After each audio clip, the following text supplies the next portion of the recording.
Hello, everybody. We are live. How are you? How is everybody today? Sorry, we came in a little bit behind schedule. Technical issues. Thank you, everybody. Once again, we are welcome to Finding Purpose with Seyi, and it's always a very, very exciting time when we do this. And when we come together and share stories and share how we can live our life and impact our life and do things, with purpose. And I'm so excited today to have my friend, my sister Kemi Ajumobi with me today, with us today. I'm so I think excited. How are you? How are you, Kemi? How are I'm you? fine. I'm fine. I'm doing great. I was just Kemi and myself were just saying it. I was as if we planned what we're going to wear today. It feels Was so as, weird. it's so weird. I were like, did you call it color or At something? all. And we didn't. And for me, it just confirms that we are divinely called to do this. Yeah. And I'm sure that there's somebody that will be listening to us today, and you'll be in, with what we're going to discuss today, that will bring changes to your life, that will bring back hope, that will bring back inspiration to those things that you've lost hope that maybe it won't happen. By the time we discuss and we talk about this and questions keep coming in, you find out that you are not the only one about going through what you're going through, and you don't need to be overwhelmed with whatever you're going through when you're going through it, because that's life, and that's why we're here to help each other and hold each other up. Wow, Kemi, really nice after a long time to see you again and bring you on the show. Same here. Same here, Shay. Same Really here. nice. So tell us a bit. I know you wear a lot of, carbs and all that. Tell us a bit about yourself. Well, just tell us a bit about you before we go into the core of the day. Okay. So like you said, my name is Kemi Ajimobi. I'm the editor for Women's Hub in Business Day, not to work with an amazing organization. Um, I'm the last out of three. Um, Often lost my dad, then lost my mom, but haven't lost God, so I'm good. um, I'm passionate about women. I'm passionate about youth development. I'm passionate about the things of God. I love God uncontrollably. I'm a loyal person. Somebody says, when Kemi has got your back, she has got your back.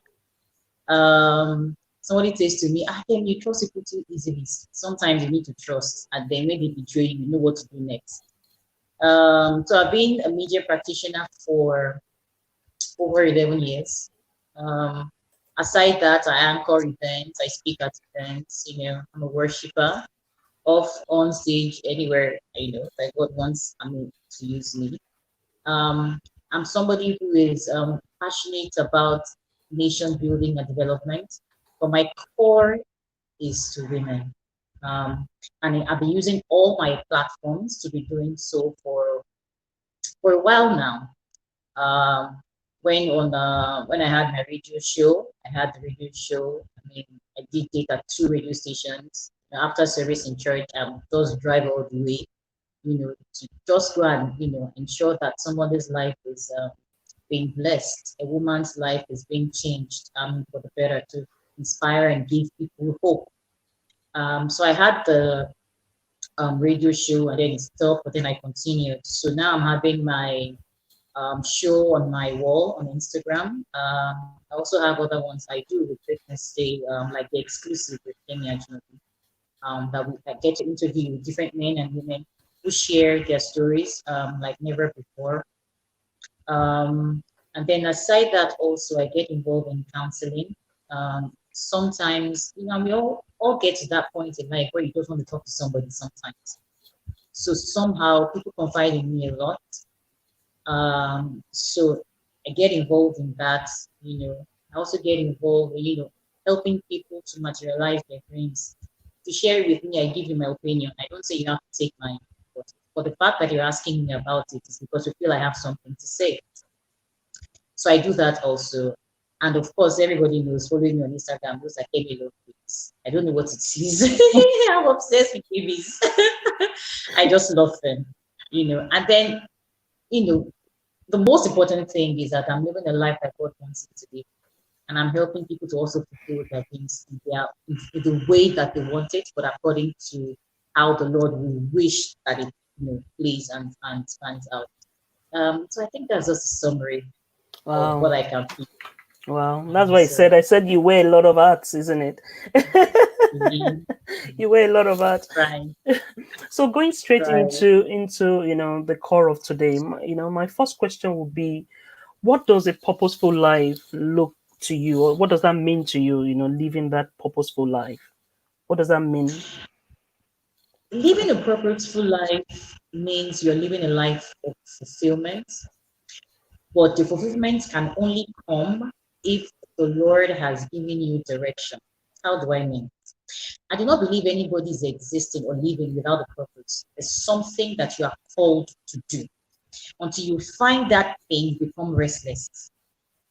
But once you find it and you locate it, nothing can steal your joy. So every other thing can be happening around you. But once you know what your purpose is, no matter what happens around you, your eyes are on the mark. Are we allowed to quote scriptures?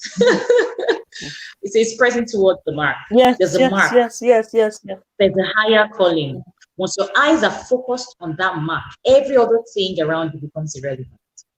So when you're living a life of purpose, meaning you're living a life that is in line with what God wants you to do, and in it you will find fulfillment.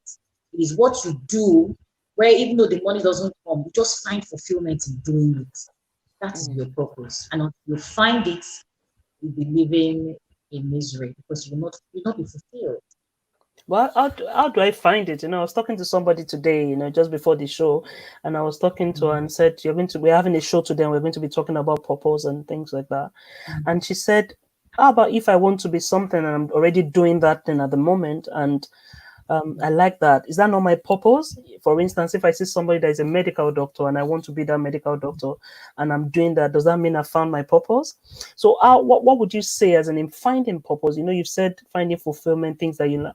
How can someone actually find it? And using yourself, how would you say you found yours? Okay, so I mean, like I earlier said, I mean, whatever it is that you're doing that you're finding fulfillment in is what you're supposed to be doing. How do you find it? You find it once you see it, you identify it. Once you identify it, you have found it. But it's possible for you not to know what it is. So you just be going around, merry, going around. You see somebody doing something, you want to go and do it. You see somebody doing this, you want to go and do it. You are doing everything everybody's doing. So you would not know what exactly you're supposed to do. But once you hit that thing, you will feel it that, man, okay, this is it. And then you just, no matter who tries to derail you from that path, no matter who tries to make you feel like that's not what you're supposed to be doing, you will find peace. But until you find what that thing is, like I said, you're going to be restless. And then you're going to be taking everything that comes your way. So you can keep trying your hands on different things because it's not everyone who identifies their purpose like immediately. You can keep trying your hands on one or two, not littering yourself all over, no, but trying your hands on one or two things. What is it that first thing you need to ask yourself, what do you love to do? Once you can identify what you love to do, that's the beginning of your journey to identifying your purpose. What comes to you naturally? What are those things that once they just wake you up in the morning, it's burning in your heart? Let me give you an instance. So my brother-in-law has 4 degrees. Yeah, he has the first degree, 2 masters, and the doctorate.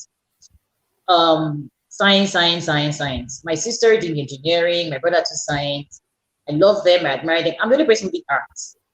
For me to wake up and say, okay, so my sister is an engineer. My brother too did sciences. My brother-in-law has 4. Oh yeah, Kemi. The next thing now is to hey, let's go and add some base and some salt to some H2O and so I'll fail woefully because I'm not a science person. You know what I mean? Mm. I know what comes to me naturally. I can speak with you in 5 minutes and write an epistle about you. I can speak with you on phone without seeing your face, and I can put up a story about you. I can have a conversation. I can watch you on TV and do a poem on you. Those things come naturally. Once you just wake me up in the night, I can do it. What to say, Kemi, if you add H2O plus CS, because that's not me. I have never sat down to say, okay, so myself as an engineer, Amy, it's high time you start thinking about, no, that's not my path. And if you don't identify what your purpose is, you'll feel you need to do what somebody else is doing to find the kind of fulfillment the person is finding. So the person is walking in her path, fulfilling her purpose, living the life that God has ordained her to. You want to do what she's doing, but that's not what God has called you to do. So you just continue to struggle. In between all of that, you feel they are doing you from the village. There's nobody doing you anywhere. You just haven't found what you're supposed to be. See, when you find what you know how to do, the storms will rage, the thunder will strike, but you will remain where you because you know what you are doing. And it's not always that when you find your purpose, you begin to get the results immediately. No. But in the midst of not having what you say you desire to have, there's this peace inside of you that is saying, you know what, I'm on the right path, I'm doing the right thing. I might not have, done it to perfection, but I'm on that line. And if you're on that line and God is helping you, you can't go wrong. If you go wrong, you're going coming back to where you started from because you already identified where you're supposed to be. Yeah, so Wow. Yeah, you did. And it's so important because a lot of people get stuck with the fact that I don't know my purpose, even though, or maybe for somebody like you or like me, or a lot of people out there, they're actually good in so many things, and it will come to a point in time that you're like, okay, what? Because if you call me to do this, I can do it. If you call me to do that, I can do it, and you know that you have a lot of all those gifts within you.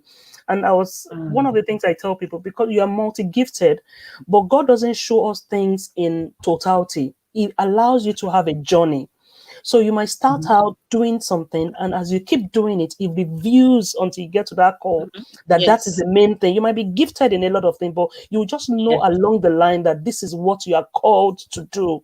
to do, Because you yes, have been doing those yes, things, and you will know, and that's it. And you've touched on that because you can do a lot of yeah, things. You can't afford to compare yourself with other people, and we're still going to go people, into yeah, that, or to think that okay, because Kemi is an editor, she does that. I don't think I'll write a story on anybody, even if you give me all what it takes. I won't, I don't like writing.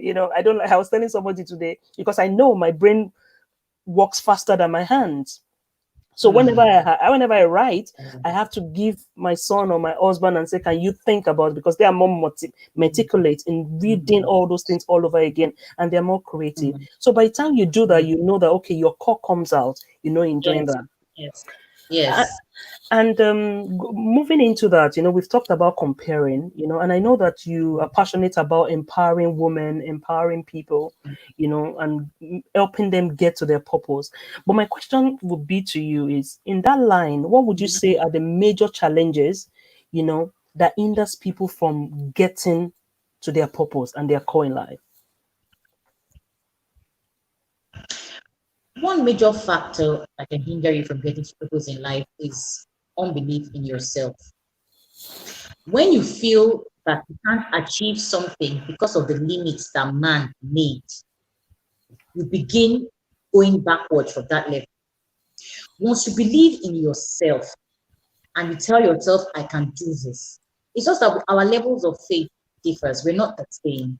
So there are some people who have a vision, they'll share it with somebody, and the next vision is going south because the person has discouraged them.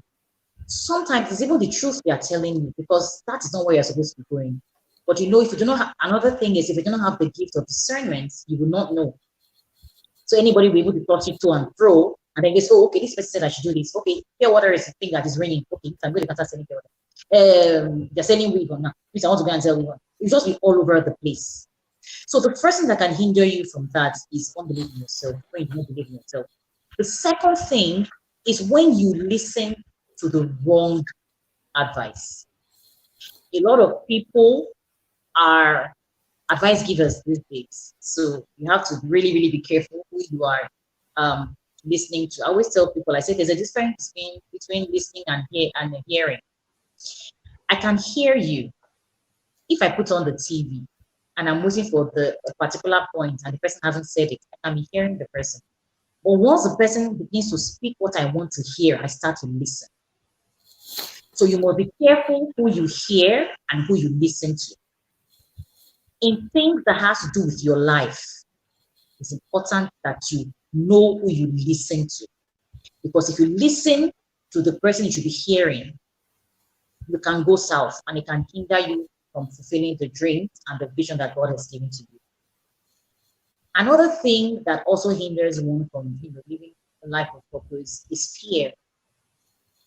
Sometimes your dream is so big, you're afraid that how can I actualize this? You're just asking yourself. You can link it to the unbelief too, but I mean, fear on its own is a topic. Sometimes God gives you a kind of dream. You're like, there's something I'm currently working on. And then I had to send a message to somebody. And when I was sending the message to the person, I was writing out my fear with my nuances. So I'll go, so when I ended up talking with the person, he actually, all the nuances I was making and all of that. He said, I said, yes. I said, because I don't deceive myself. I know what is ahead. So I'm ready for it. But I also do not deny the fact that I know that fear is there. What I do not do is to allow the fear to overwhelm me. It's okay to be scared and say, wow, this thing is huge. How am I going to go about it? God help me. But it's not okay to allow that fear to overpower you. So once you identify that this thing is huge, you are first saying, God, I thank you for this, but I know that by myself and by my strength, I cannot achieve this. So at that point, fear ends. Faith begins. Faith begins because you have now told God that I can't do this. I need you to help me. And then he comes in and says, okay, because God won't come into where you don't invite him to cook him there. God does not beg. So it's okay to be afraid of your goals. If you're not afraid of your goals, then maybe your goals are small. Because if they are big goals and want to fulfill it, your heart should, like they will say, your heart should cut, if you know what I mean. So at that point of being afraid, it's okay. But don't allow that fear to overwhelm you, because that goal can be achieved. So if you do not open up yourself to fear, you can achieve and fulfill purpose, because faith can come in and God can help you take over. So fear, unbelief, speaking to the wrong person can hinder you from actualizing your growth. One other thing that also funding. So maybe something that's a huge deal, something that is really going to be something that's going to be earth-shaking and all of that, and the money is not there. So you're looking at faith, and you're saying, this is my faith. Alpha. Faith, can we have a convo? Because this my faith needs money. I mean, let's be honest about it. This thing needs money. But somehow, Seyi, you see, God does not start something with you that he cannot complete. When the Bible says he's the beginning and the end, he didn't say he's the beginning and the middle. From the beginning to the end, there are things happening in between. So if he was God over halfway, he would describe him as the Alpha and the middle. But it says he's Alpha and the end. So it means that he knows the beginning and he recognizes the end. So whatever is going to happen in between that beginning and end, if you call on him, since he knows everything, he will help you to achieve it. So sometimes the purpose, the dreams and everything, you're afraid because there's no money to fund it. But I heard, rumor has it, that he makes way where there seems to be no way. So underline the word seems. Seems meaning it may be, it may not be. It's not a direct thing. He didn't say he makes a way where there is no way. He says he makes a way where there seems to be no way. So it is in your own eyes that there is no way. But as long as Jehovah is concerned, there is a way. So funding being the major issue in fulfillment of purpose and dreams can also be overcome. God can send somebody to you. He can even tell you, just start with the little that you have. I want to have a shop, like I said, anything. The person that's coming to your mind, oh, it has to be in Lekki Fikon, it has to be like the express, so that as they are passing, they'll be seeing my store. Nah, that might not be where you're supposed to start from. It may be just maybe from the back of your house. Now that social media is, going, I mean, everyone is getting on social media. It may be on Instagram. You may just start. You may just share your ideas. People find out what you're doing. And before you know what is happening, it's spreading like wildfire. If God has given you the vision, and he has nudged you concerning purpose, he will back you up. He's not a halfway God. He's a beginning and ending God. So sometimes you do not need to wait for that money. Sometimes you need to use what you have to get what you want. You have the purpose in mind, you have your goal in mind, you have your phone, you have your Instagram, you have your Facebook. How about starting and taking it from there? You just start and see how God will lead you.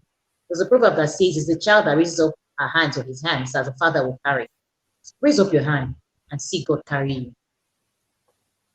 Wow, wow, wow, wow. Kemi, you have just shared some deep things there, because I don't think I've ever seen that scripture that where there seems to be no way. We quote that scripture, but the way you've opened it Lot. up, the way you open it, like it seems to be, and I have so many testimonies to attest to that, because I call myself a visionary and a dreamer.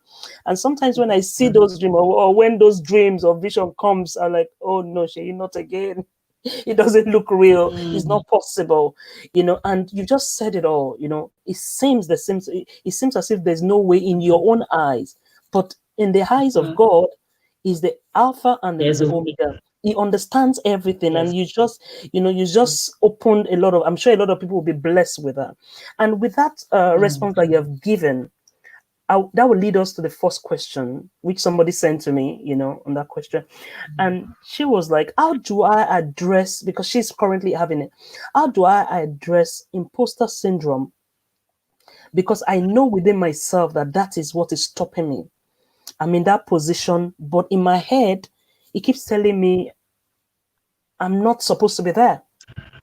So how do you address that? What would you tell this audience of ours that's brought that question in? I know you've answered a lot of it, but I just want her to listen, because I know she's online and she's listening. So I want her, because she purposely sent that in. So I wanted you to handle that. mm.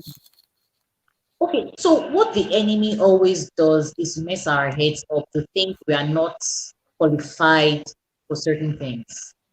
So the popular saying, God doesn't qualify the called, because he doesn't call the qualified, he qualifies the called. You can actually be qualified and we still call you. Having said that, when you allow the noise, I call it the noise of the market, sometimes it's distractions around you. When you allow it to influence you, it's going to stop and shatter everything that you stand for. Sometimes that voice that you are hearing is not necessarily imposture. Sometimes this is God whispering to you, girl, guy, are you sure you're supposed to be doing this? So if you do not know the difference, you will think you are looking at it like you're not believing in yourself. That something is good doesn't mean it's God. And also doesn't mean that God is involved in it. So what is a different thing? Let me give you a practical example. I went somewhere one day and I always tell people, I say, if a lady tells you that you are fine, agree that you are fine. But if a guy tells you that you are fine, he may actually genuinely mean it. And he may also say it because he wants something with you. So there are two ways. So I saw this and I'm like, wow. I mean, I like to appreciate people. I said, wow, you're looking so nice. So she was looking at me like, am I the person this lady is talking to? I said, yes, you look very beautiful. She said she hasn't heard that before. I said, are you joking? This lady, when I say she's fine, I mean she's fine. I said, what do you mean by am I serious? I said, yes, you're a very pretty person. She said no one has said that to her. That all she has heard about herself, that she's not real, she's not okay. So even all the things that she wants to do in life, whenever she hears that she's not a beautiful person, it just dampens her spirit. Then I got talking with her and I found that she had some amazing ideas that she wants to do. And by the time she finished sharing, I was just looking at her. I didn't know what to say. She now said to me, what she just shared with me, is it wrong? Is it right? I said, what? I'm in awe. And then somehow I started speaking with her, built her confidence. And then she just realized that what these people are saying about me is not true. They actually are envious of me, is why they're saying those negative things about me. Sometimes it feels like we are not capable of something. But the truth of the matter is that we're actually capable of it. There are female CEOs, there are board members who have this problem. So it has nothing to do with, because maybe because I don't have money, or maybe because I'm not from a privileged background, it's the reason I'm having. No, there are CEOs, there are EDs, there are board members way up there that still have this. You always have to say positive things to yourself. If you don't affirm yourself, nobody else will. And that's where you start from. When you wake up in the morning, you are Kenny, Jesus, babe. You are made in his image and after his likeness. There's none like you. God didn't create two of you. If you were a twin, something would have still stood you out. You are the righteousness of God. God loves you. You are his direct representative on earth. You talk to yourself so that even before anything or anybody wants to make you feel bad, or even before you start, feeling bad about yourself, you have psyched yourself up. And that the devil comes with the impostor or whatever to suggest to you, there's no way, because you are all fired up. Whether it is inferiority complex or superiority complex, none of those complexes deserve to be in you, because as long as they are there, it will affect you. I know people have a lot of way of covering up. When I see somebody who is being too firm, too how I put it, very harsh, very in talking to people, just this person is hiding something.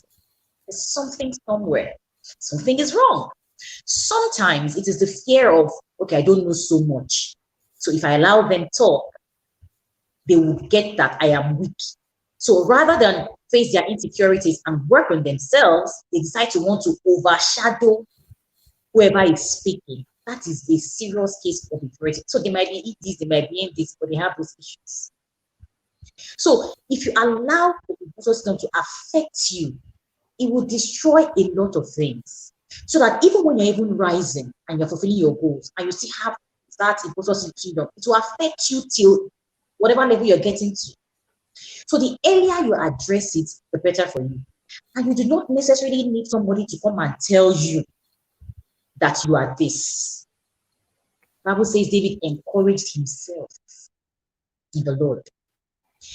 You need to encourage yourself. Once you begin to start feeling like you are below,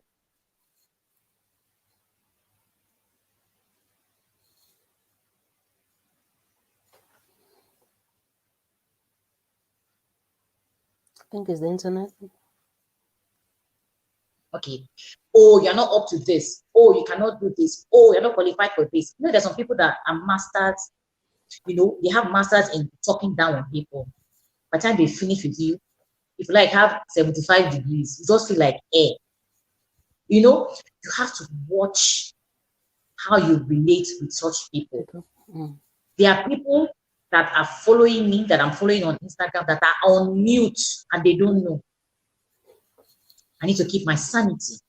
If I find out that this person is going to influence me in the way that I don't want, I won't unfollow you. That will be rude now. I won't unfollow you. But I will mute everything that has to do with me seeing what you're putting out, because I don't want negativity. A lot of people are reaching out to Kemi to say, okay, what do you think about this? So I need to be in a sane environment. My head has to be sane to be able to, can't give what I don't have. If I'm in the company or listen to people who put people down, if I want to give answer to somebody, what will I say? So the best thing is, I will protect my sanity. I will protect my space. I will be greeting you because I need to make heaven. So I'll be saying, I'll be greeting you, I'll be respectful to you, but I won't give you that opportunity to mess up my head, because that's what a lot of people are going through. You respect somebody so much, and they think because they have access to you, they can treat you anyhow, they can talk to you no. What you owe people is respect. What you owe yourself is your sanity. So you also have to be careful with the kind of things you are listening to, the kind of people you are calling your mentor. Everybody's mentor. You are my mentor. Come and be my mentor. I'm like, hello. What am I mentoring you for? What do you want? What do you need me to mentor you for? Everybody's not supposed to be your mentor. So some people are actually tied and bound to people they should have nothing to do with. You watch this person on TV, you heard this person on radio, the next thing you're sending the person message, I want you to be my mentor. Sometimes they will turn you down. It's for your own good. Because if you enter into that space and you hear what the other mentees are going through, you'll be asking yourself, what am I doing here? It's not all no's that mean you harm. Sometimes it should guard your sanity. So in also ensuring that you fulfill your purpose, one of the things that can hinder you if you are speaking to the wrong person. When you speak to the wrong person, it will affect you. So you'll be way up there, but you will feel so small. Imposter syndrome. So you need, and then for me, top on the list to get that off your head is the word of God. You can't run away from the word of God. True. That was the word of God is a light. You know, it illuminates. It lets you know what it is that you're supposed to do. You open it and it begins to expand in your heart. You begin to find the path to where you're supposed to be. You begin to see your journey right in front of you. Everything is there. You need to get into the word and study it. God will reveal himself to you. And then read books that are inspiring, books that will build your confidence. Everybody wasn't born confident. You have to work on yourself to be able to achieve that. So get books. Don't just sit down and say, imposter syndrome has gotten the best of me. So are you going to sit and allow it to overtake and overwhelm you? No. Get books. Find out people. There's people that you may not be able to reach because they are far. Listen to their CDs. Find out how they've been able to scale through all the hurdles that they've been in life. Somehow, in the midst of all of that, your confidence will build up. When that big thing you are trusting God for happens, you'll be able to handle it. Because if you don't begin to silence the voice of you can't do it, you can't do it, you can't do it, it will buy land in your mind. It will build a palace. It will rent out the boys' quarters for those that want to stay. It will shatter everything that you stood for. In fact, it will even give the driver and the gateman extra space.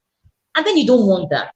So once you find out that it's getting to that, the negative thoughts is affecting you, it's getting to that point where you're beginning to see yourself as small, speak to it immediately and take authority over it. You need to see positive things about yourself and then see what will happen. So imposter syndrome is there. People have it. I can confidently tell you that it's not a respecter of person. People like have MSc, BA, FSc, HIV, all the degrees in the world, unintended, HIV. You know, have all the degrees, have all the masters, have all the professors. It stays there. It is there. Until you work on it, it's not going anywhere. God hasn't given you the spirit of fear, the spirit of sound mind. In Christ, you can do all things. Wow. That's really, really amazing. And thank you everybody for watching us. I'm on with Kemi today, Kemi Ajumabi today. I'm finding purpose with Seyi, and we're talking about purposeful living, how we can achieve our purpose in life, and what we need to put on and or what we need to disregard to be able to get into our purpose. Because without living in purpose, you're just playing. I call it, you're just wasting your time, when you don't live in purpose and you're just doing everything that doesn't make sense, and at the end of it there's nothing to call to you that you've done something great for yourself, because you know it when you're not into purpose, when you're just living all around. Kemi, when you were saying that about the challenges, you also mentioned something, because I've always known you as a person that is very, very good with relationships. Meeting people, sustaining relationship and things like that. I wanted you to, talk a bit about, the impact of relationships, having good relations. I know you've touched a bit about it. The impact of having a good relationship to your fulfilling of your purpose. So this life isn't always as you think it is. There are some places that for you to get to, you need people. And somehow God often positions those people in our space. I do not take relationships for granted. People who are close to me know. And anybody who wants anything about Kenny that's really close to me will tell you that if there's one thing Kenny is, even if you fight with her tomorrow, if there's one thing that she is that Kenny is loyal. I'm loyal to a fault until you mess up and then you be the one to go out. It won't come from my end. It's not possible. Relationships are important because you need people. So with all the trying to cancel or say one or two things to people who need my, there are people that I also talk to.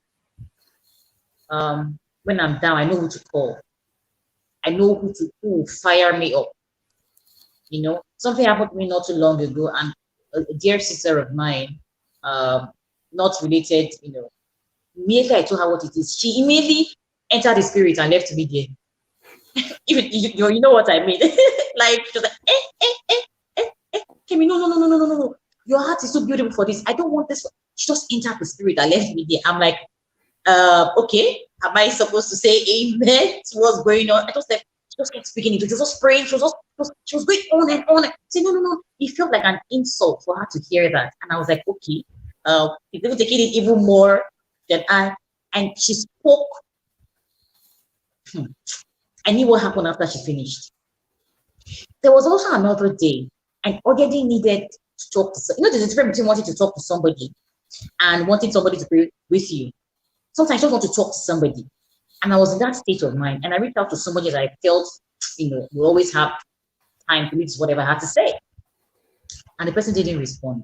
And then my spirit said, call so and so person. Do you know that immediately I called the second person? It didn't even ring. She just picked. I said, you didn't even allow my phone to ring. She said, Kemi, I was just thinking about you. I was lying down and thinking about you. So when your call came in, there was no need for you to finish ringing before I picked it up. Now, the first person I reached out to is the person, my friend, yes. Was the person loved me? Yes. But the response that I was supposed to get was not meant for that person to give to me. And as such, the person didn't respond. So I wasn't upset. The person who God was laying in my heart at the time I called the second person was the person that picked my call.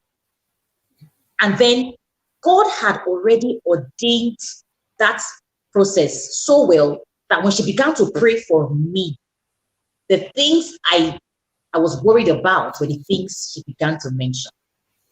So I just knew that, okay, you were the one I'm supposed to have called in the first place. Relationship. If I had done something to those people, I really asked people for things. I'm not kind of a person. People are very, very close to me. We must really hook my neck before I ask. Because I just feel one other thing I don't do is I don't abuse access. Nah, I do not do that. There are people that when you call, they'll give you what you want. But you see, I'd rather not call you to burden you. So that if at all I call you one day to say I need this, before I even finish saying it, you'll give it to me. Because you say, no, Kemi never asks. So that's one important thing about relationships.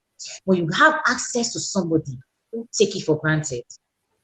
Don't see it as a hey, so I know this person now. I can do as I no. Everybody that you come in contact with in life, you came in contact with a reason. Never, ever abuse access. And that's how you build relationships. So the person I reached out to who didn't respond, does the person hate me? No. But the call wasn't meant for the person. What was supposed to be spoken to me was supposed to be given to me by the second person I spoke with. But I had built relationships with both of them to the extent that I was free to send a message of, I want to talk to you, or let me call. Relationship. There are some people, if they see my text message, even with who is the highest person one can call, even if they don't pick my call and they see my text, they respond. And from the response, I can tell how busy this person is. And I don't take it for granted. Somebody said, if you do something for Kemi, better run away from her. I'm like, what do you mean by that? Since you continue thanking you, even after the thing that happened. And the truth of the matter is, the reason why I do that is, you didn't have to help me. You didn't have to give me what I wanted. But you chose to. So I don't take that for granted. So I'll continue to thank you until I feel, okay, maybe perhaps it's time to chill. You need relationships. There are doors that will never open to you except those relationships are there. God is an amazing God, but He places people in your space for a reason. When He places those people, I said, Esther found favor with the king. She knew she was going to see the king, so she prepared. And she was ready. Well, she was a babe, on a good day, fine babe. But she prepared. If I perish, I perish. She was ready for what she was going for. She prepared. That you have a relationship with somebody doesn't mean you should take people for granted. If Esther was feeling like, you know what, I'm going to see the king. Esther was not the finest babe in town. There were other babes that were online. So if she got carried away and felt, because I'm fine. But she knew she was prepared for what she was going for. Relationships are brought your way to prepare you for other things that you achieve in life. There are some journeys you don't need to make once you have the right relationship. There are some destinies that turn around in less than 24 hours just because of a phone call. It's called relationship. There are some fasting you don't need to fast. And there are other things you should be fasting for. It can happen in a second.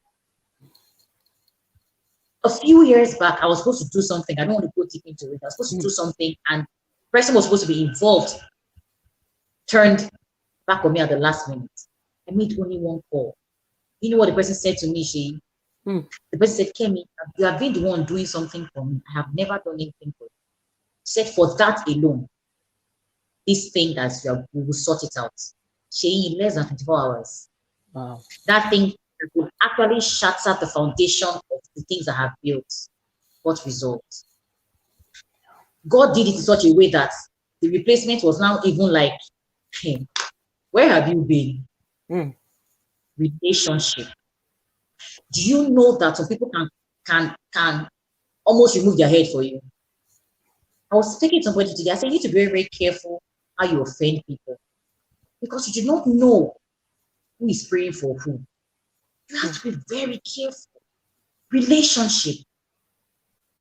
A few years ago, I had some beverage that was given to me with some other things, and I didn't need it. So I said, you know what? I remember a woman, I knew it was a video at home. I said, okay, let me give it to her. So I got to church. That was years ago. And I told her I went to see her. So whenever she sees me, she's always happy to see me, an elderly woman. So I gave her the beverage and everything. The first thing that came out of this woman's mouth was, she said, Kemi, she said in Yoruba, she said, I woke up this morning. She said, my mouth has not tasted salt. My mouth has not tasted pepper.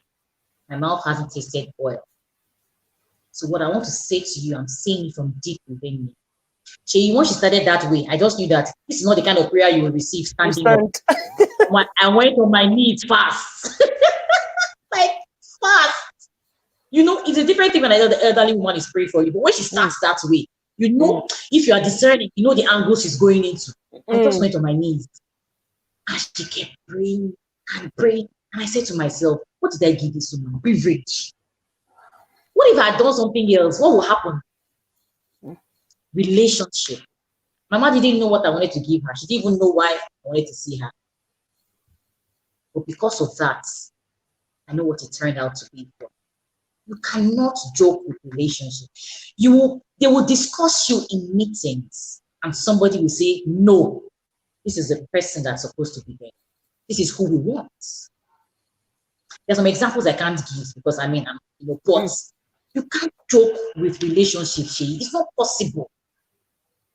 There are some things you should not be praying for. There are other things. There's some prayer. I saw one joke one time that somebody was praying to God for something. Somebody else was, please take money and go and buy that. Please let God answer my own. My own is more serious. How much is the thing you want?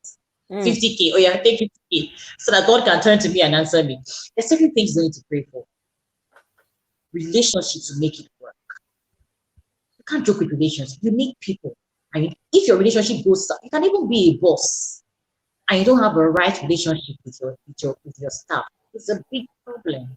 So when you're making mistakes, somebody will tell you because God doesn't like to hear. That's a big problem. Not one. If you're talking, everybody's quiet. That's what Oga wants. And Oga is making a mistake. You can't correct Oga. So what kind of relationship do you have with your staff as a boss? What kind of relationship do you have with your boss as a staff? We don't talk with.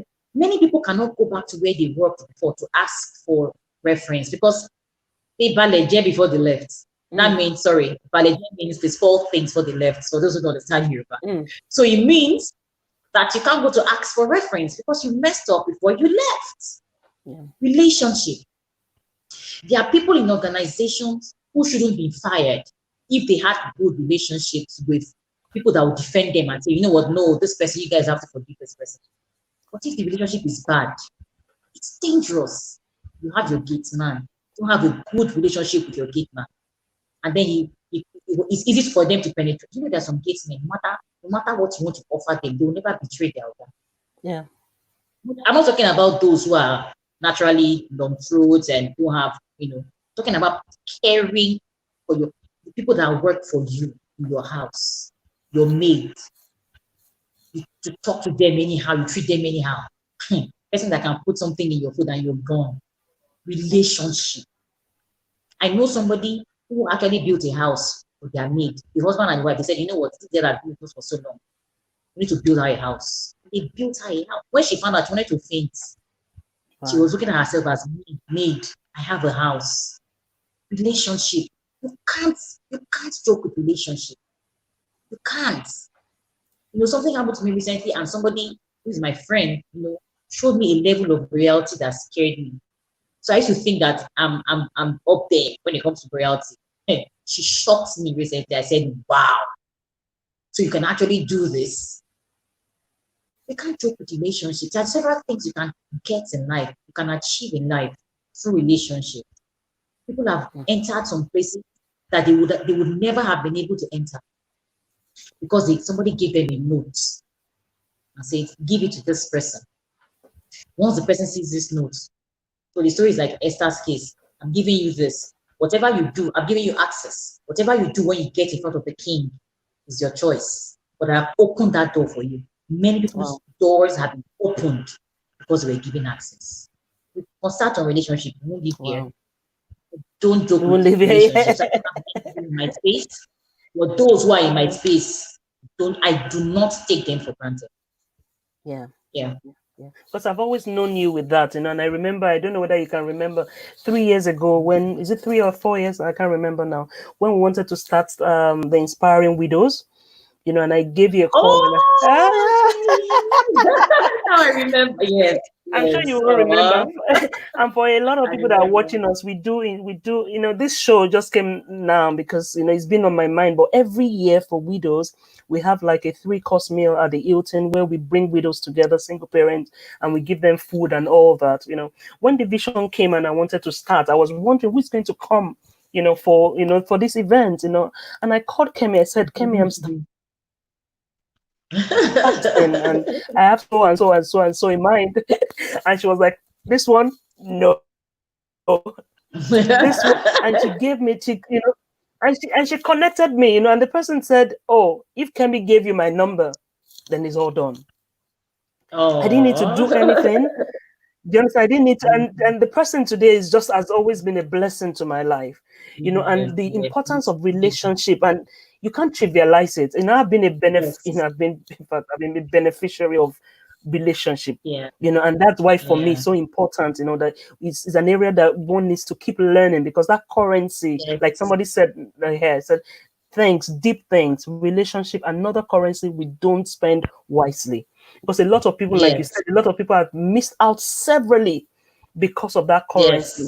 And I remember, just when you said that some people have been given notes, I remember when I finished my youth service, and I wanted to work, I did psychology and I wanted to work in a bank. Why? Because they were paying a lot of people money. And I walked into the bank, just my brave person, the way I was. And I walked in and I went to the bank manager, then whatever they called it.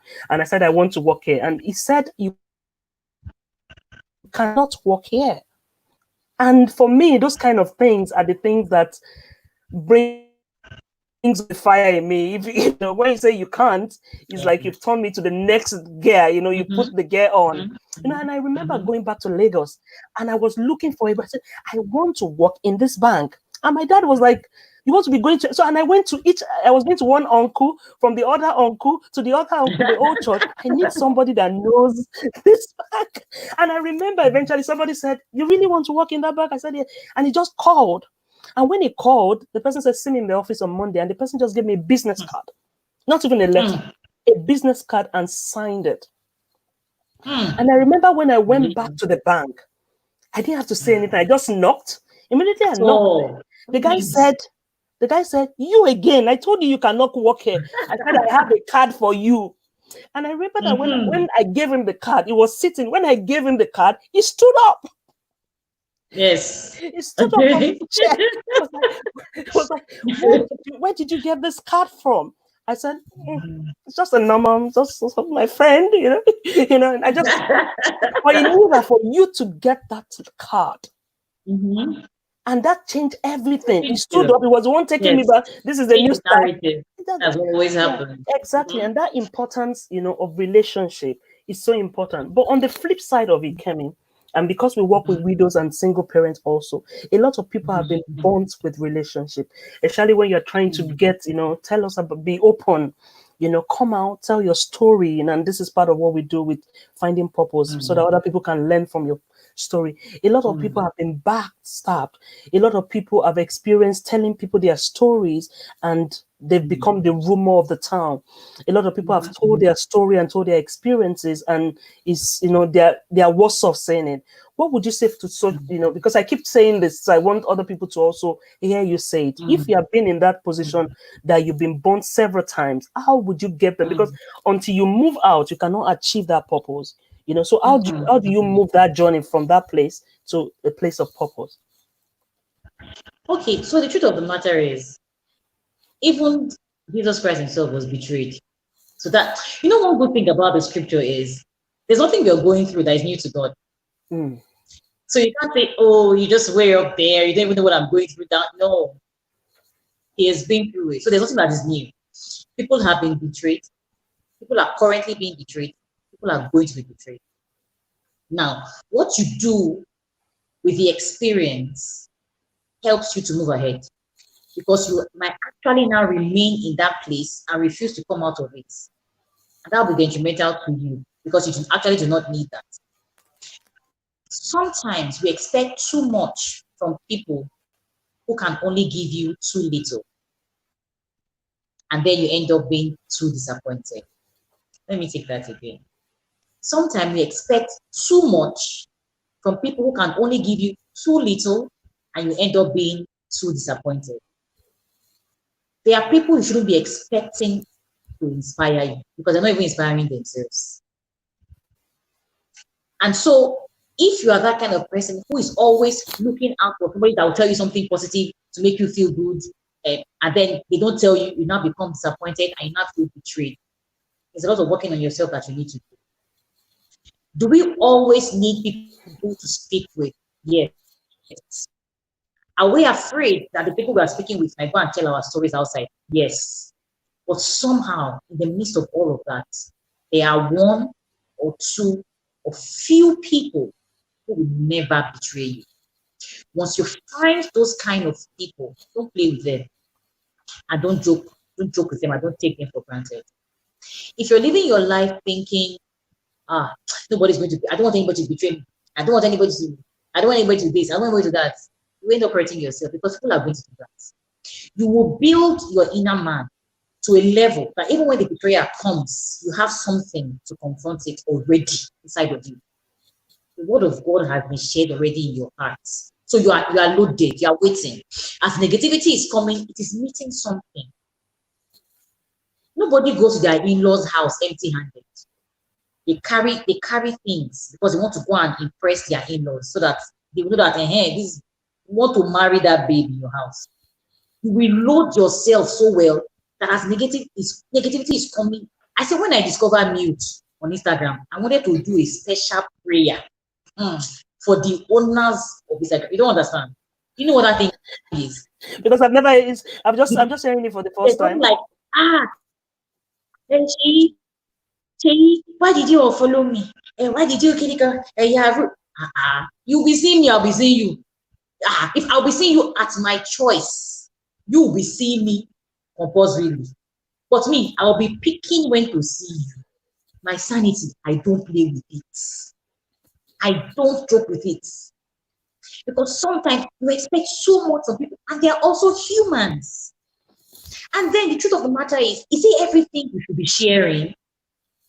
Is it everything you should be sharing? Because sometimes you say, I want to share this with somebody, and somebody, is it everything you should be sharing?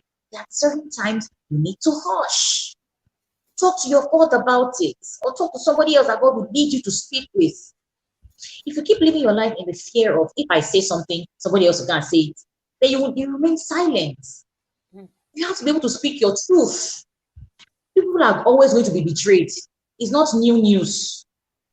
But in the midst of all of that, there's still one or two people. Sometimes, out of those ones that you trust, it can hurt you. And that's the one that is very painful. My sister, that's what is easy to forgive. It's hard to forgive. Because this is the person you put your trust in. I remember sometime somebody was always telling me, second, you are too trusting. You are too trusting. You are too trusting. She now ended up doing something to hurt me. I said, so maybe you're the one that was even giving me heads up. If I had known, I would have taken your word on time. So things will always happen. And whatever she did really hurts me because I didn't see that coming.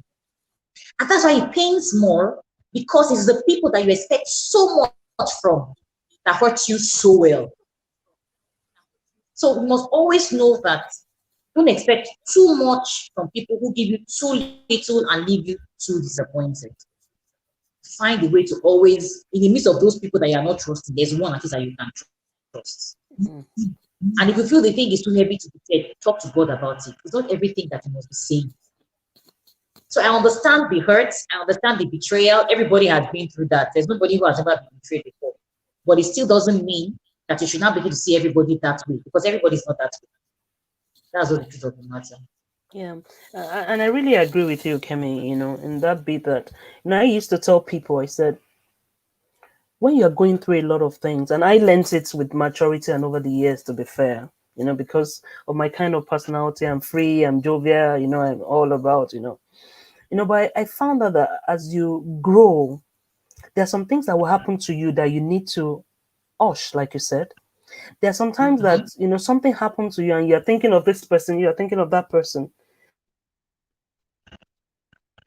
But the first place that you need to start prayer. The second place that you need to start from is asking, where is my help? Is Kemi my help in this matter? Because I don't know, maybe it's for everybody. When things happen to you, there are some names that will flush in your head. Yes. You need to calm down and ask, with Kemi, before I can tell all. But now, I'll pray, okay, Kemi, I have another person, But with maturity now calm down. Where does the core help lies? They'll now pray. They will now feel comfortable. I have the name, then I will now share the story. And often when I do that, I find that I get more results, because we can never hide from betrayal. We can never hide of people hurting us. That's part of life. And I keep telling people, if you tell people your story and they go about telling, bad for them. Yes. Bad for them. You move up from there. That will be another platform to move to the next level. And it's so important. You cannot, in this journey of purpose, you cannot allow no excuse, not unforgiveness, not bitterness, nothing should hold you. It should hold you down. And if you're listening to me, you are a widow, or a single parent, we are going to be doing this in sessions, but the first one that we are working with is the widows for now. It's going to be a workshop, a 2 hours workshop, where we talk about things, real things, because the main thing that we need to know is not what you've gone through in life that should stop you. You shouldn't say because life, then your whole life should stop. Yes, we love that person. Yes, we remember that person, but there's still more ahead that you need to do, that you cannot allow anything to stop you. So we are good. I will share that very soon. Where you want to be, please just respond once we share that link, because it's so important. Because I've seen a lot of people that have been hurt and are not able to move forward because once somebody have said what they have done to them, and you cannot allow that to stop you if you're listening to us. So my second question to you, because I'm interested in this, we are almost rounding up. How do you bounce back? How do you bounce back, after you've gone through one setback or the other? Because it's easier for us to tell people that, yes, you're finding purpose, but you agree with me that there's been some time that you're in that low, you're there. So how do you bounce back, from your own experience? Okay, so what works for me is worship. That's what works for me. And I don't know about somebody else. I'll give you a practical example. So recently Ibidun died, and Ibidun is somebody that you do not necessarily need to even meet her to just love her. You know what I mean? And the thing messed up my head. I didn't think it was. I'm like, I don't understand how, where, is that the first place that she's going to go and do work. You know what I mean? And I was so upset. And then sometimes I just want to just worship God. I'll just keep worshiping. Because the time I was even recording it, but without a faceless, and then somehow it was people sending messages that is best, and I'm like, this is I did not don't understand what's happening. You can't even see the face of the person that is, if you know what I mean. So for me, it's worship. It's my place of refuge. It's my place of comfort. It's a place that when I get into, I'm able to tell God exactly how I feel. Um, hmm. You can pray amiss, but you can't praise amiss. It's in the Bible. You can pray amiss. Some my people perish for lack of knowledge. So you can be praying and be praying wrongly. When you're praising God, you can't make a mistake. Worse still, maybe you just sing on different keys. But that's not what God is peculiar about. Once you find out what works for you, it will sustain you in your times of hurt. What works for me is worship. I will cry in the place of worship. I will wail in the place of worship. And the kind of relationship I have with God is I do not need to be in a special environment to be able to talk to God. Sometimes I talk to him as if he's just sitting down on the bed. Like, I don't like this thing that happened. So why did you allow that kind of thing to happen? I have that's the kind of relationship I have. I don't deceive. That's why I love David. The Bible calls David a man after the Lord's heart. Jesus spoke with Moses mouth to mouth. Another version calls it kissing. But Jesus never called Moses a man after his heart. It was David. David the womanizer, David the killer of somebody else's husband in war, David the Mm. Jesus called David the man. You know what that means? It means that you know me well to know what to say to me, even when you offend me. If David messes up now, before you know what's happening, the guy has started writing poems. So you can see why I love him. He's a serious poet. He's already writing Yeah. poems. Father, how great thou art. You search through all the heavens. You would the next day. I can just see God say, David, what do you want? You have gone to Wahala. You want to cause trouble. You are begging me. David doesn't go around and say, I didn't want. He tells you what he does. And as he's telling you, he's asking you for forgiveness. He's real. And that's why God could call him a man after his heart. You must understand that people will hurt you, people will offend you, people will do anything to you. You mustn't let that sink you. You must come out of it fast and don't stay there. What you are going through, what you have gone through is not new news, like I said earlier. Encourage yourself, speak to yourself, know what you are able to do, what God has put inside of you. Do not lose focus. I find mine in the place of worship. Once I feel me bad and I don't know what to do, I worship. I worship God. And somehow I find strength. You must find what it is that you can do that will help you to bounce. Some people is writing.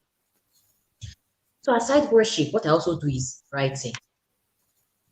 There are some posts when I put up, I have one artist that will just send me a message, Kemi, what up? Because if I'm excited, I write. If I'm upset, I write. Whatever divide, whoever it is falls in among those two. When you read it, you know it is you. You will know. You will know. You really get me, Bobby. Because I will write from a place of pain. You will know. I don't keep it inside my stomach. I might not tell you, but you will know when you see it. This one is for me. And sometimes guilty conscience will not allow some people rest. They'll be like, hey, was that me? I'll be like, no, I'll just write him as I was late. When I was fleshed, I was leading me that time, only God knows. But I love to express myself. So if I'm not worshiping, I'm writing. Those are my outlets. Writing. So people say, Kenya, how come you're still the church? The other thing I said, I know what I love to do. You must find an outlet. You must. And once you find it, hold it and make sure you make use of it whenever you are down. Because if you don't, you will fall into depression. I was speaking with Dr. Mimuna yesterday when she came on my show, and I was telling her about somebody who was speaking with me, and as she was speaking with me, I knew she was falling into depression. She was going on and on and on. I just shouted, "Stop!" And then there was silence. And then I started speaking with her, because that's how it happens. Just a little opening. There's a proverb that says, if the wall doesn't crack, believers cannot enter. What the enemy just needs is a little opening of fear, a little opening of doubt, a little opening of unbelief, and it just enters and becomes landlord. But if you do not know how to reject it immediately, it will sit in there. So before you can come out of a situation that is hurting you, you must also ask yourself, do I want to come out of this? Because people like pity party.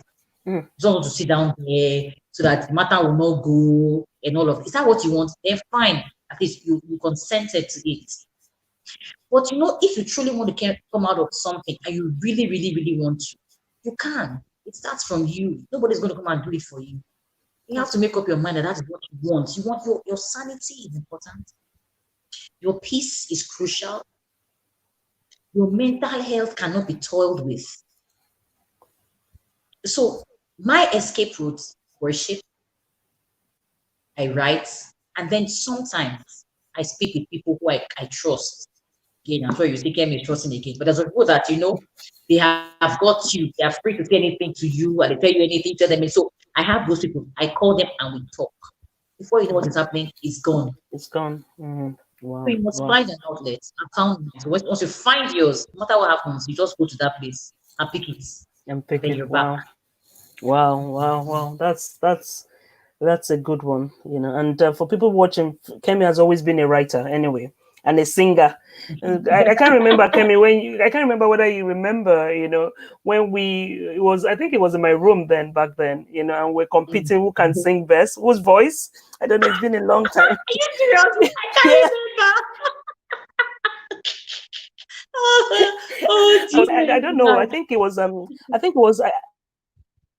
I'm sure you still remember him, Andre Lua. Then that was the one dividing to make a decision in a writer.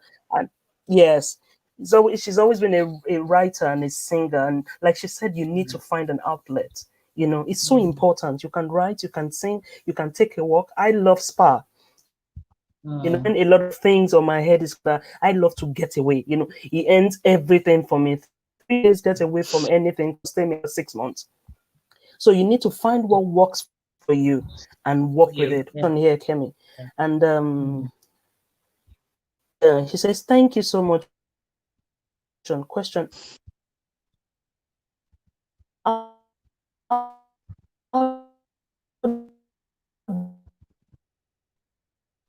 Searching.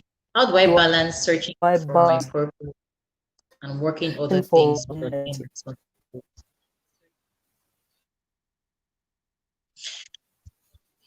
Hello, Seyi, can you hear me? Yeah, I can hear you.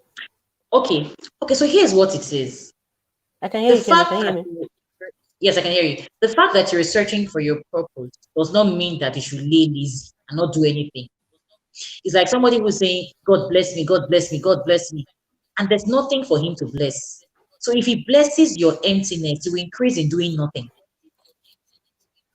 What is that you have in your hands that God needs to bless? So while you are, trying to search for that thing that fulfills you, that thing that makes you happy, that thing that, is going to cause a change in your life, you should be doing something positive.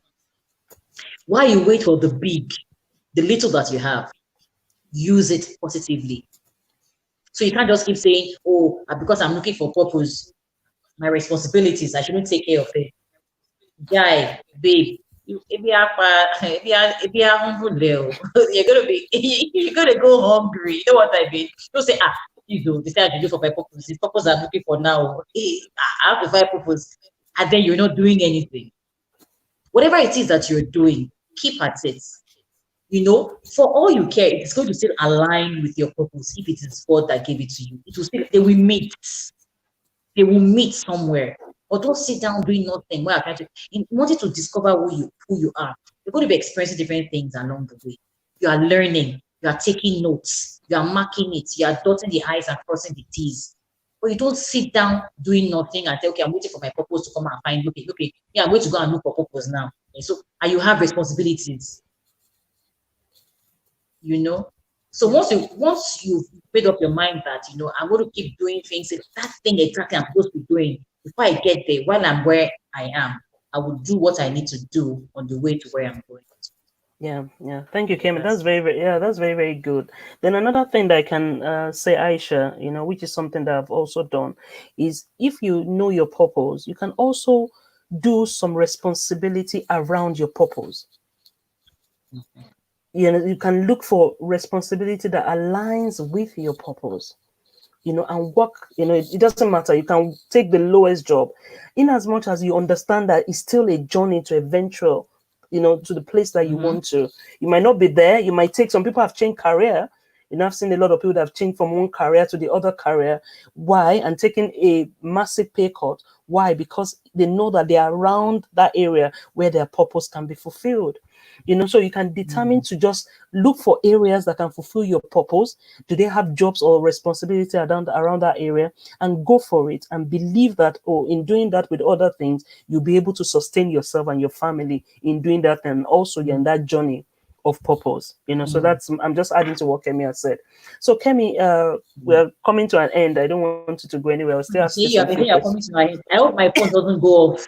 Okay, yeah, I think it's just one or two. I think we just have two questions there. Anyway, the one I have Okay, here hopefully is, it doesn't go off. yeah. It says, I said you are the initiator of and the coordinator of the annual Inspiring Women series, and you've been running that for 10 years. As when I was looking at, like, me, I'm in fourth year, and I'm like, it's a lot, and I was looking at that and reading all those things and seeing you every year doing that, and my question is, what is your ultimate desire for every woman?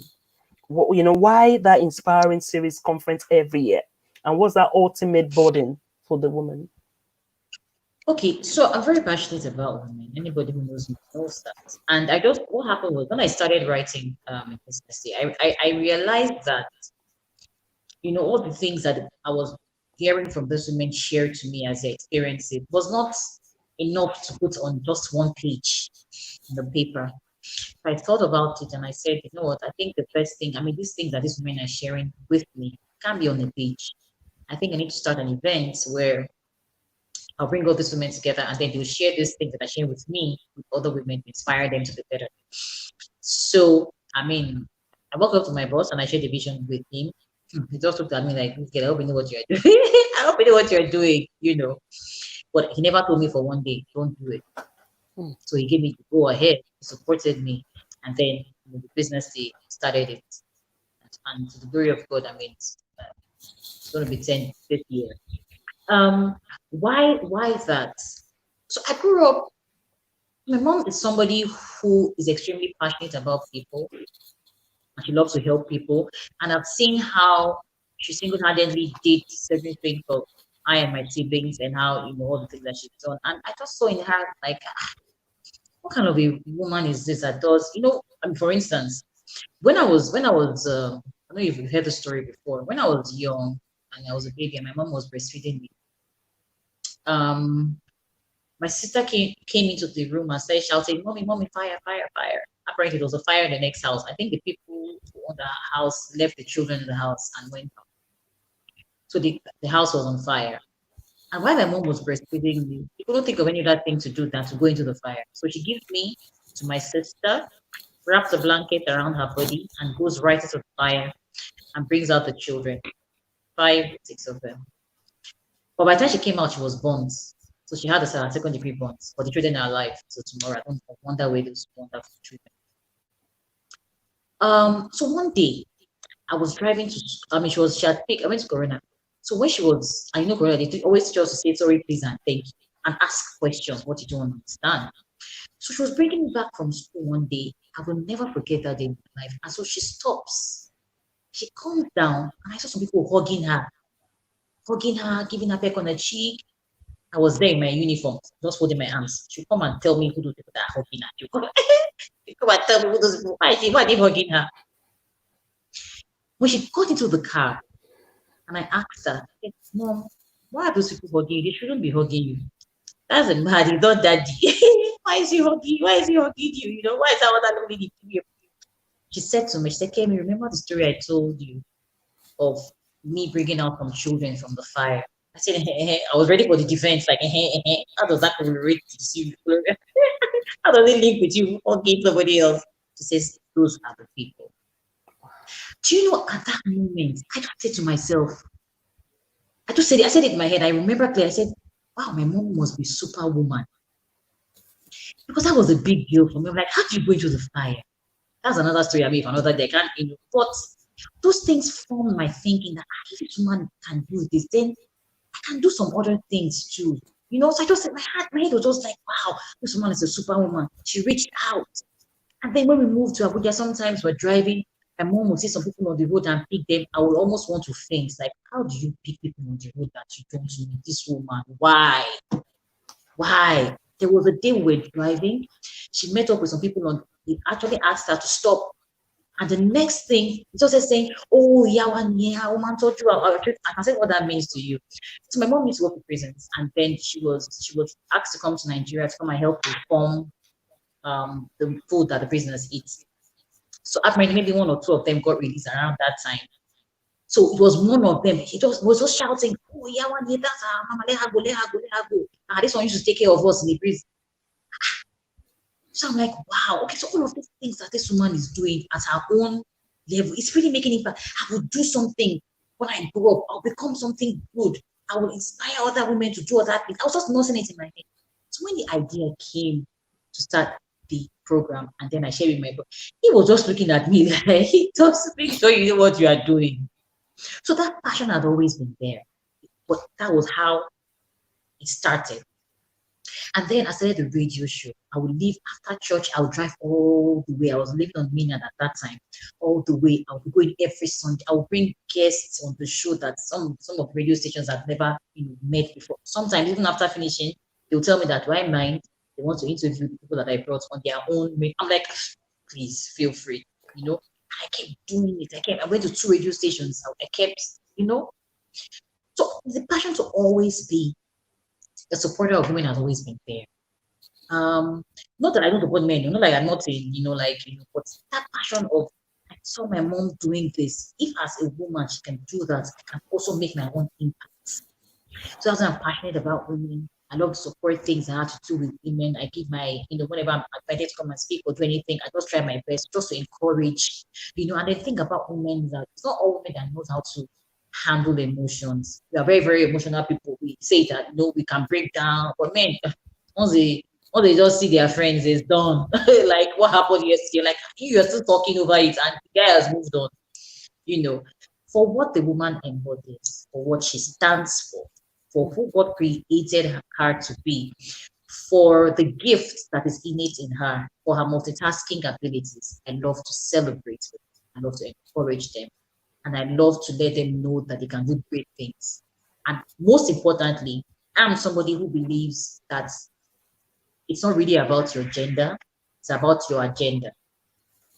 So you're not giving that post just because you're a woman. What do you bring to the table? Don't walk into a company and say, hey, because I'm a woman, you must employ me. Hello. So what are we employing? The gender or your own agenda? What are you bringing to the table? So you must have something to offer. In as much as I'm supporting women, I love that I do great things. You must bring something to the table. I said to myself, I said, if I leave my organization tomorrow, they must be able to say these are the things that came in. For everybody that you are working for, there must be something that you are leaving behind. If you are working for somebody, put your best. Do it like it's your own. Don't do it like I don't care. It doesn't matter to me. No, because you are sowing.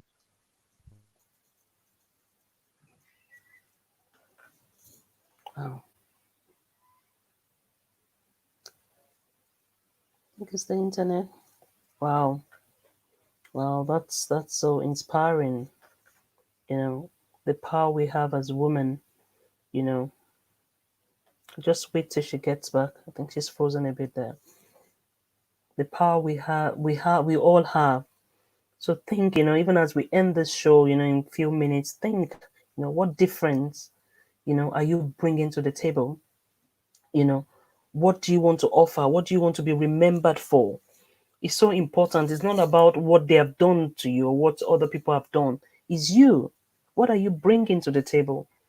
What do you have to offer to those people around you? I think we've lost that there. You know, what are you bringing, to the table? What will people remember you for?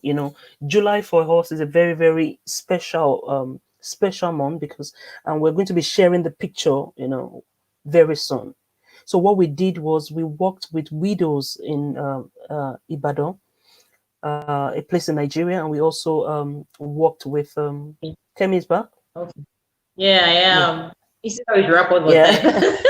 I wonder what That's fine. happened. The That's time fine. was at the network. Yeah. So I mean, to round that up is also to say, beyond being a woman, make sure you have something to offer. Okay. Mrs. Boko Awosika is not the chairman of First Bank because she's a woman. Mm, She's the chairman of First Bank because she qualifies to be there. that's it. Her track record speaks for her. What she stands for over where speaks for her. What she's always stood for over the years speaks for her. People who are in great positions as women are not only there because they are women. That's not even the four. The most important thing is they are there because they are qualified. They have an agenda. So you must equip yourself. If Esther said, because I'm a babe, if I get in front of the king, did she see other babes online? Was she the only person? So it's beyond that. So Wow. I'm passionate about women. And I know that every woman will fulfill that purpose and that Okay. calling that God has for them if they walk in line with the will of God. Oh God. Wow. Wow. Just when we lost you there, I was saying that was really, really inspiring. And it's so important that even before the we had the show, I quickly jumped on Instagram, because it was just laid so strong on my heart to just share that be the change agents you want to see. And you can only be that by adding value to people, by understanding what you stand for. And I was just mentioning before you came back that July for us was very, Yeah. very is a special month for me. Now I'm born in July anyway, so it's very, very special. So, but what we did this year that made July different for us, we decided to feed widows in 2 locations in Nigeria. We usually do not do Nigeria because we partner with a lot of people, but this year we decided to do it ourselves. So we had some widows in Ibadan, we had some people widows in Lagos. Then we now had an orphanage that we decided to help. But what touched my heart so much was when we were, when the widows were being given things. It really touched me. Then when we got to the orphanage and there were 120 children and they were living in 4-bedroom house, and I was just broken there, and they did a video, and I'm going to post that. They did a video that they were all singing and doing all that. It touched my mind, and it was like, and I was thinking in my mind, how beautiful will it be if everybody stood up and do something? Mm-hmm. So that might be my calling, but what is your calling? And that's why it's Mm. important. And I always end with that scripture that says that the whole world is waiting for your manifestation. Manifestation, yeah. Somebody is crying every day for you to stand up and do something. Your purpose Mm. is someone's prayer point. Would you allow them Yes. to keep crying and crying till there's no Mm. hope for them because of your Mm. excuse, because of Mm. excuses that will always be there? We cannot Mm. afford that. Somebody is Mm. crying for you. Somebody is calling you, calling God, and say, "Oh, when will my help come from?" Just like the children of Israel kept praying, "When will God send our helper?" And Moses was living in the king's palace. So Mm. don't, always think about that, because that for me, that's like fire in my bum. When I think about that, Yeah. somebody is True. waiting for me. So think about it like that every time when it comes to the journey of purpose. Somebody is waiting for you. Don't think of whatever you have Yes. as it's too small. No, somebody is waiting Mm. for you, and you need to fulfill that purpose. And that's all why we are here in the world. Kemi, I'm going to put you on the Mm. spot Nice one. finally before, as we Okay. round up. You're going to sing for us. I know you love it. And as we round up, that will be our What do our you want to our do? to sing. Seyi, I love you, Lord, and I lift my voice to worship you, oh my Rejoice, take joy, my King, in what you hear. May it be a sweet, sweet sound. May it be a sweet, sweet sound in your ear. That was so beautiful. Thank you, That Seyi. was so. You caught me unaware. I caught you unaware. Thank you so much, Thank Kemi, for you. having you. Thank you, Today, Seyi. in your Thank busy you. Thank schedule and you. all that. Thank you so much. You've Yeah. been, and Thank everybody will you. agree with me that it's been a blessing. Wise Thank words from you today. Thank you so much for, accepting you. our invitation. Thank you for coming on our show, and we pray that God will continue to increase what you do. God will continue to make you a light to many women as your heart desires it. God will do more and send people around you Amen. to help you. Amen. For all our viewers, Amen. thank you so much every week that you keep coming and joining us on our show, Finding Purpose with Seyi. We wouldn't have done this without all your support and all the words that you keep sending to us and the question. Thank you so much. Till we meet again. Shay, I need to say this. Okay. I mean, before hold on, Okay. before you go. I mean, you're truly an amazing person. You're a strong woman. She has been through the whole nine. If you know what that means, you're an amazing person. You're a strong woman. I love what you do. I love the fact that you have found purpose through your pain. I love that you're helping other people to also find their purpose. I love that your story has inspired a lot of people enough for you to want to be doing what you're doing. I also pray for you that the Lord will strengthen you through the entire process, that the Lord will give you understanding of other things that He wants you to do, because this is just the beginning, that He will enlarge your and send you helpers and vision enablers who will support you and ensure that you fulfill the purpose that God wants you to do in Jesus' name. Love you and God Amen. bless you. Amen. Thank you so much, Kemi. Thank you, everybody. Till All we right. meet next And time. this is Bye. our Thank uncle you. in serious. Yeah. Bye. Yeah, we're wearing the same. We're in Unplanned the uncle. spirit. Unplanned. I We're in can't the get my head spirit. around that. All right. See, Bye. bye. Bye. Bye, everyone.